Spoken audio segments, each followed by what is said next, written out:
Before we begin, I want to wish everyone a Chag Sameach.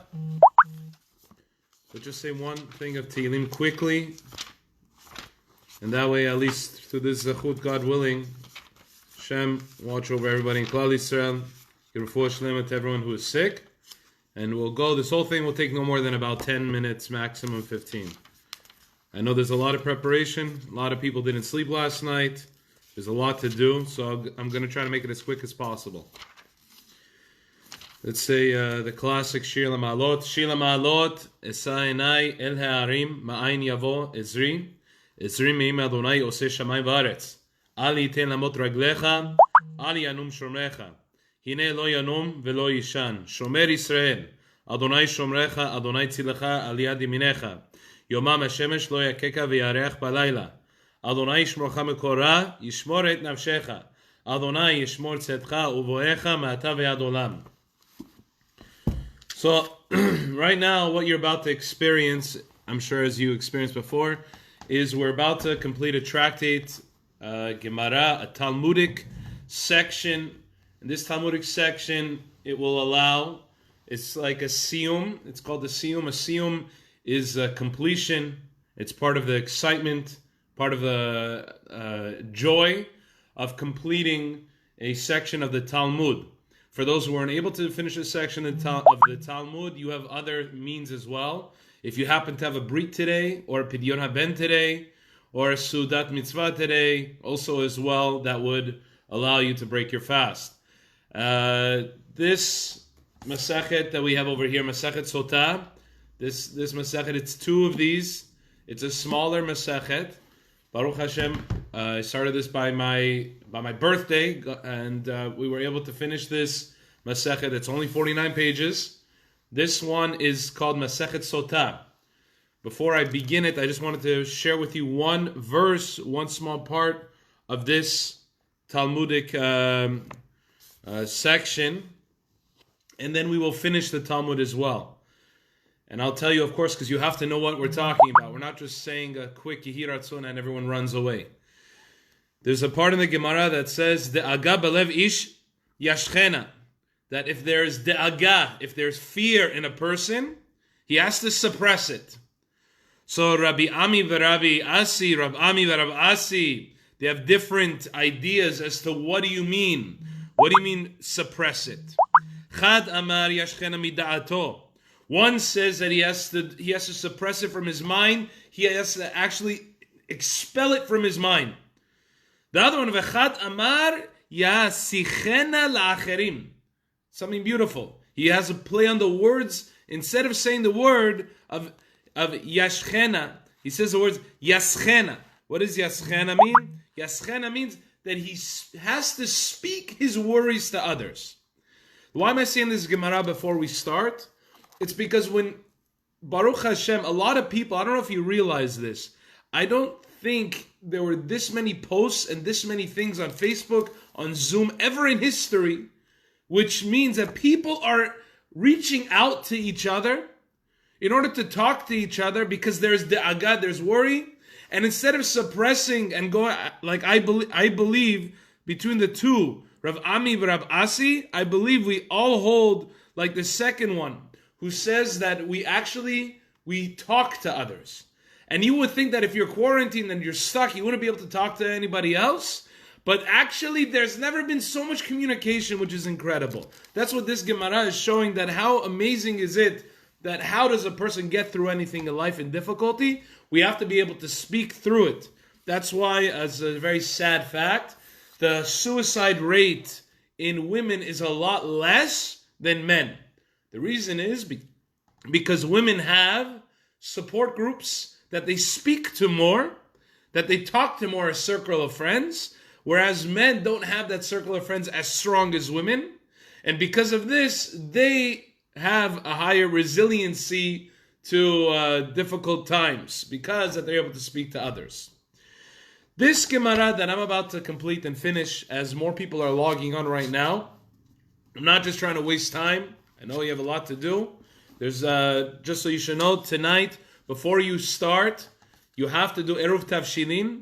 And I know the rabbi of the town is going to do this as well. Eruv Tavshilin is basically that you would be able to cook. You're allowed to cook on Yom Tov for Shabbat. Normally you don't cook one day for another day, but in this instance you can with this Eruv Tavshilin. Take 2 eggs, take 2 matzot. It's a blessing in the beginning of your machzor before mincha, and it's very easy, very simple. It only takes 2 minutes to do. Number 2, Morit Hatal. God willing, tomorrow when you pray, you are all the chazanim. You are all of the rabbis of your own home. When you say Morit Hatal, and by Musaf, you say Morit Hatal. After, meaning Saturday night, you say Barachenu. We stop praying for rain. Morit Hatal is the special prayer. Tal is not just dew, it is a heavenly dew that it allows for pure growth. B'ezrat Hashem, will be a refuah for everyone. The final thing is Omer. Most people don't forget the Omer by the 47th, 48th night. They usually forget it by the first or second night. Please, the second night of Pesach, we say the blessing of the Omer. For those who are eating, today at 10:47 is the last time to eat. Destroy your chametz by 11:50. Okay, I can't push it off anymore. Let's try to do the Gemara. Let's try to finish it off. This Talmudic tractate, Masechet Sotah. Masechet Sotah is a very interesting Masechet. Why? Because it's all about fidelity. Fidelity means how faithful you are. Let me tell you the gist. Because in Sotah, there's a lot of tangents that you go and you talk about. But in this Masechet, it talks about something called the Sotah. Sotah, in very short, because there's a lot of definition behind it, is basically that if a husband were to suspect his wife of being secluded with somebody else, and she dismisses his warnings, she dismisses his concerns, she dismisses all of these things, and she happens to go and to seclude herself, what happens in such a case? Do we trust her fidelity? Do we not trust her fidelity?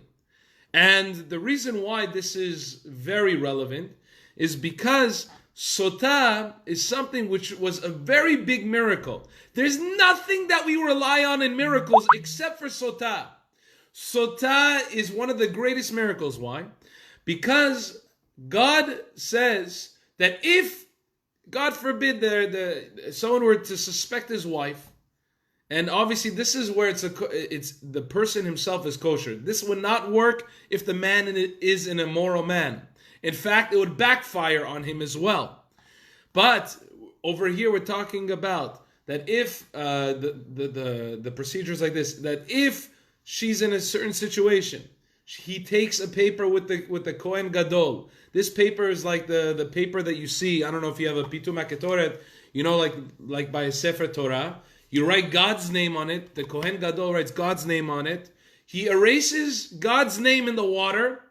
He mixes it with some dirt from the temple. And then he asks her a few questions. And she drinks from this water. If she was indeed someone who sinned, then it would come to a death for her and for the guy that was with her. If not, it's an entire story about what happens to her, what happens to the husband, what happens to everyone. It's very incredible. My point is, God wants to erase his name. He wants to erase his name all for the sake of Shalom Bayit. All for the sake of the husband and wife. What does this tell you? Very easy. That if God is willing to erase his kavod, he's willing to erase his name.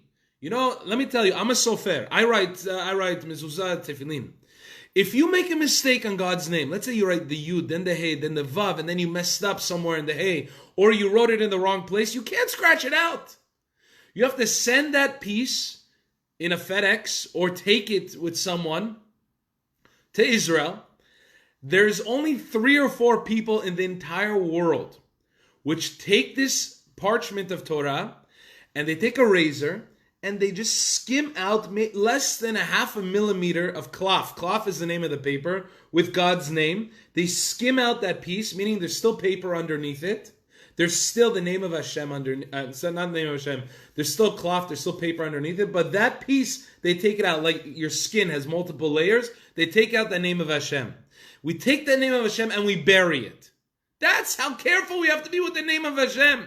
Over here, we put it in the water and we put out the name just for the sake of Shalom Bayit. That means if somebody thinks that he has kavod, that he's so special, that he's so great, look, if God is able to erase his name for the sake of Shalom Bayit, how much that we have to erase our name for the sake of Shalom Bayit.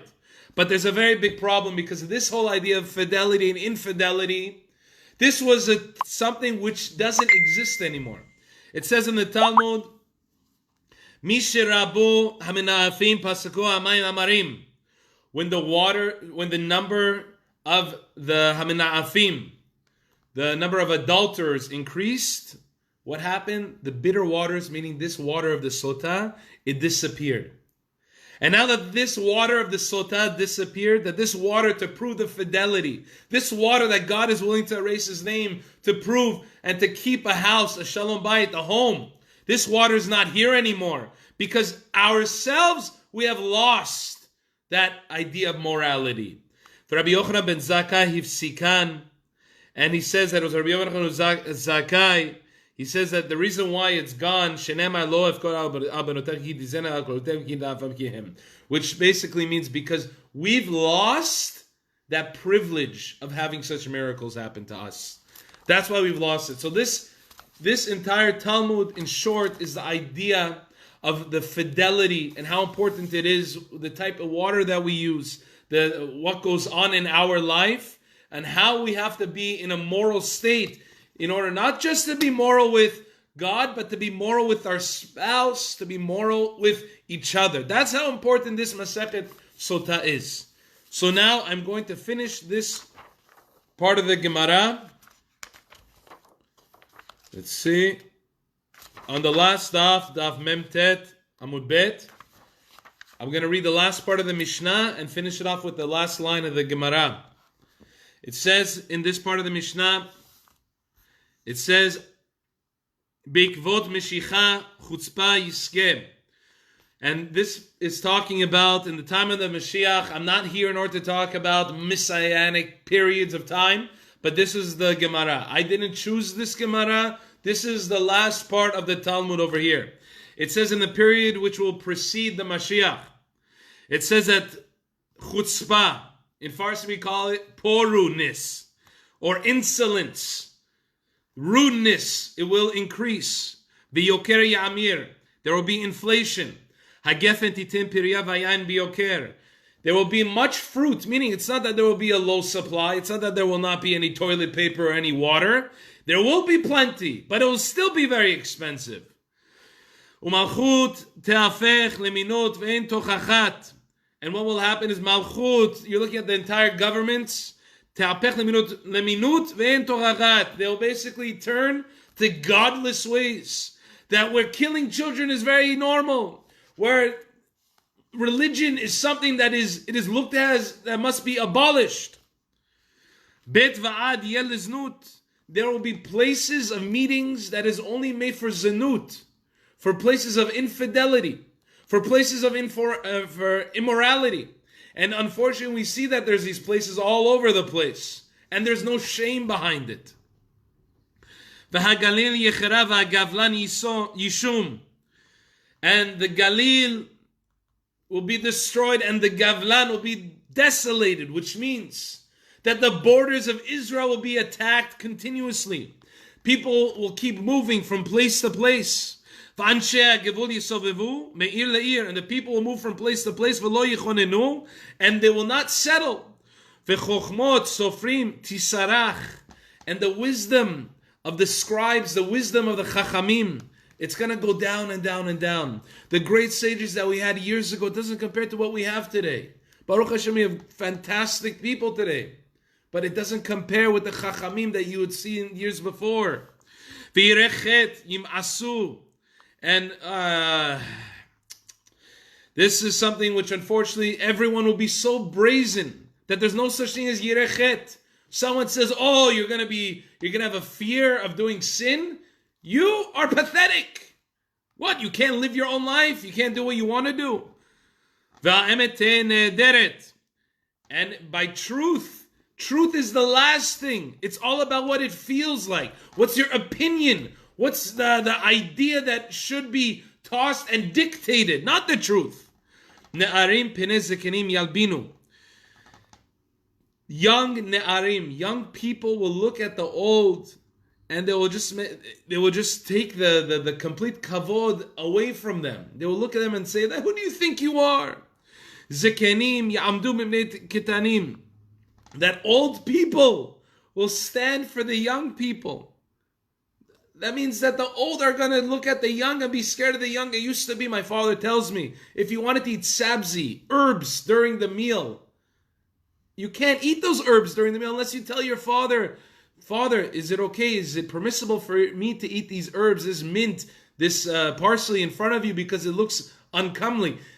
That's the kavod that we used to have. Now we look at it and say, Dad, you can't sit there. Dad, you can't do this. Who do you think you are? Give me your keys. Ben Minavel Av, the son, he derides his father. Bat Kama Bima Kala, the daughters fight with the mothers. The daughter-in-laws fight with the mother-in-laws. Oive Ish Anshe Beto, the man's enemies are people in his own home. That means his home is the last place where he wants to be. And then Penei Hador B'Pnei Kelev, the face of the generation is going to be like the face of a dog. What does this mean? I know you've heard this, some of you have heard this many times, that the face of the generation is like the face of a dog. Two quick things. One, just as a dog is brazen, the face of the generation is brazen, there's no shame. Number two, the dog leads and looks behind to see where the owner is. What is this like? It's like in this generation, we don't just like it like the owner shows where for the people to go. The leaders show where the people to go, where the truth is. Rather, they look at what the people want. They look at what the people feel is good. And then they say, okay, if that's what they want, I'll do that. Not what is good. Imagine going to the doctor and the guy says, I don't want this shot. He says, okay, you don't want it. It's okay. No problem. You don't need the shot. You don't need the shot. You don't want it. That's the door. Haben eno mitpayesh me'aviv. The son cannot. Haben eno mitpayesh me'aviv. The son is not embarrassed from his father. Va'anma yesh lanu lishana al avinu shebashamayim. Who can we rely on? We can only rely on God. He is the only one to protect us. And we finish this Talmudic part over here. We say, Amar le Rabbi Yosef le Tana. Rabbi Yosef said to the Tana, Lo titne anava. Don't say, because over here in this Talmud it says, don't say things are lost from us. Don't make it seem so bad. Because true, when Ben Azai left, when he left the world, Ben Zoma left the world, Rabbi Shimon ben Gamliel left the world, Rabbi Lazar ben Azariah left the world, Rabbi Kiva left the world. All what happened is that certain wisdom, certain Torah, certain ideas and how we were able to run the systems, all of that left us. And we say that the diligence, the expertise left us. But don't say everything left us. Don't say that humility is gone. Don't say that. And it's very funny because he says, he says, because I have humility. I know it sounds funny because you're going to say, oh, I'm humble. I'm humble. Imagine somebody tells you, no, I'm the humble one. It sounds funny, but the truth is, he explains, and this is many commentaries say, the reason why he said that is because sometimes a person has to show that, no, this is how you have to act. Moshe Rabbeinu, the greatest, most humble person in the history of existence, made sure to show and to step up when he needed to step up, to show when a person has to be humble and when he has to be strong in what he believes in. Amar le Rabbi Nachman le Tana, and Rabbi Nachman said to the Tana, he says, Lo titnei yirat chet. Don't say that people are not scared anymore, yirat chet, deika'ana. Because I myself, I am scared of chet. Meaning that, no, you can't do this. And the many commentaries, they show that, look, if you say that there's no more yirat chet, also, people are going to think that, look, do whatever you want. The truth is, no, I'm still scared because I believe in HaKadosh Baruch Hu. Now, why is this important? Because when a person has yirat chet, he understands that there's something above him. People ask, why is there a kippah? It's because you always know there's something above you. Someone's watching you. Yirat chet. You're not scared of the Hashem when you say yirat chet, by the way. When you say yirat chet, you're scared of the sin. Just like you're scared of a drug, an opioid, or whatever it is that may hurt you, you're scared of that. That's what yirat chet means, by the way. Yirat Hashem is when you're scared of HaKadosh Baruch Hu. There's two ways to look at this. Hadran alacha egla arufa, that we shall return to you egla arufa. That's the name of the perek. Uslika la masechet sotah. Uslika la hadran masechet sotah, which is that we have concluded the masechet of sotah. And I will say this Yehiratzon, which I'm going to ask everyone afterwards, to please have a small meal. It could be whatever you want. Hadron alach masechet sotah v'adrach alan. Datan alach masechet sotah v'datach alan. Lan nisheminach masechet sotah v'lan tinsheminan. Laba malhadem v'laba maldatem. Yehiratzon v'nachon l'nai Eloheinu v'navotenu. Shetehei toratchem u'manutenu. Ba'olam hazem. U'teiman l'olam haba chanenu b'papam. Ramay b'papa, Rafa b'papa, Rachi b'papa, Abamari b'papa, Rafa b'papa, Rachish b'papa, Zucha b'papa, Da b'papa, Daru b'papa. Harim na'lu na'ila netimei torot chabifinu v'yutu v'chabet Yisrael v'niyeh kulam אנחנו מציינו מכבד ישראל כולנו יודעים שבחלומדי תורתך נשמע מוי ועמדך גמנים מצוותך יראה עולם הינים יהי ליבי תמיד בחוקיו למען לא אבוש לעולם לא אשכח פיקודיך כי וכיתני ברוך אתה אדוני למדני חוקיך אמן אמן אמן אצל ועד מודים אנחנו אדוני רבותינו ששמת חכינו ביושבי בית המדרש ולא שדנו חכינו ביושבי גרענות שאנו משכימים אנו משכימים בני תורה ואנו משכימים בני בטלים אנו עמדים עמלים אנו עמדים לקם לשכר ואנו עמדים לקם לשכר אנו רצים והם רצים אנו רצים לחיי העולם הבא והם רצים לבר שחת שנאמר אתה להם תורידם לבר שחת עד שתמיד ומה לא יחצו עמהם ואני אפתח בך ירצו נדרך אדוני אלוהי כשם שעזרתני לסיים מסכת סוטה כן תעזרני להתחיל מסכתות וספרים מאחרים ולסיימם ללמוד על המלך ולעשות לכם אותו דברי תמור תורתך באהבה וזכות כל התנאים והמורים לתלמידי חכמים יעמוד לי עושה לי שלא תמוש התורה מפיהם ומפי זרים וזרע זרי עד עולם תתקיים בי תנחה אותך ושוכבך לשמור עליך וחיצותם היא תשיחך הביר בו ימך וישים עליך שנות חיים אורך ימינה ושמאלם אושר בכבוד אדוני עוזמו ייתן אדוני יברך את עמו בשלום. B'ezrat Hashem, this learning of this Gemara, I would sing Siman Tov Mazal Tov with you as well. B'ezrat Hashem, when the time comes, this learning of the Gemara may be a zechut, may be a merit that HaKadosh Baruch Hu watch over everyone in your families. May you enjoy your Pesach, and for all those firstborns, please enjoy again a small little meal. You don't have to wash. You can even have 2 kazait of a cake or whatever it is that you want. I love you all. I wish you all a beautiful Pesach. Enjoy. It was a pleasure to be with you guys today. And hopefully I'll be able to see you in person. We miss you. And B'ezrat Hashem, enjoy your Yom Tov because you are all kings tonight. You're all kings and queens. When you lean like a free man because that's what we are. Baruch Hashem.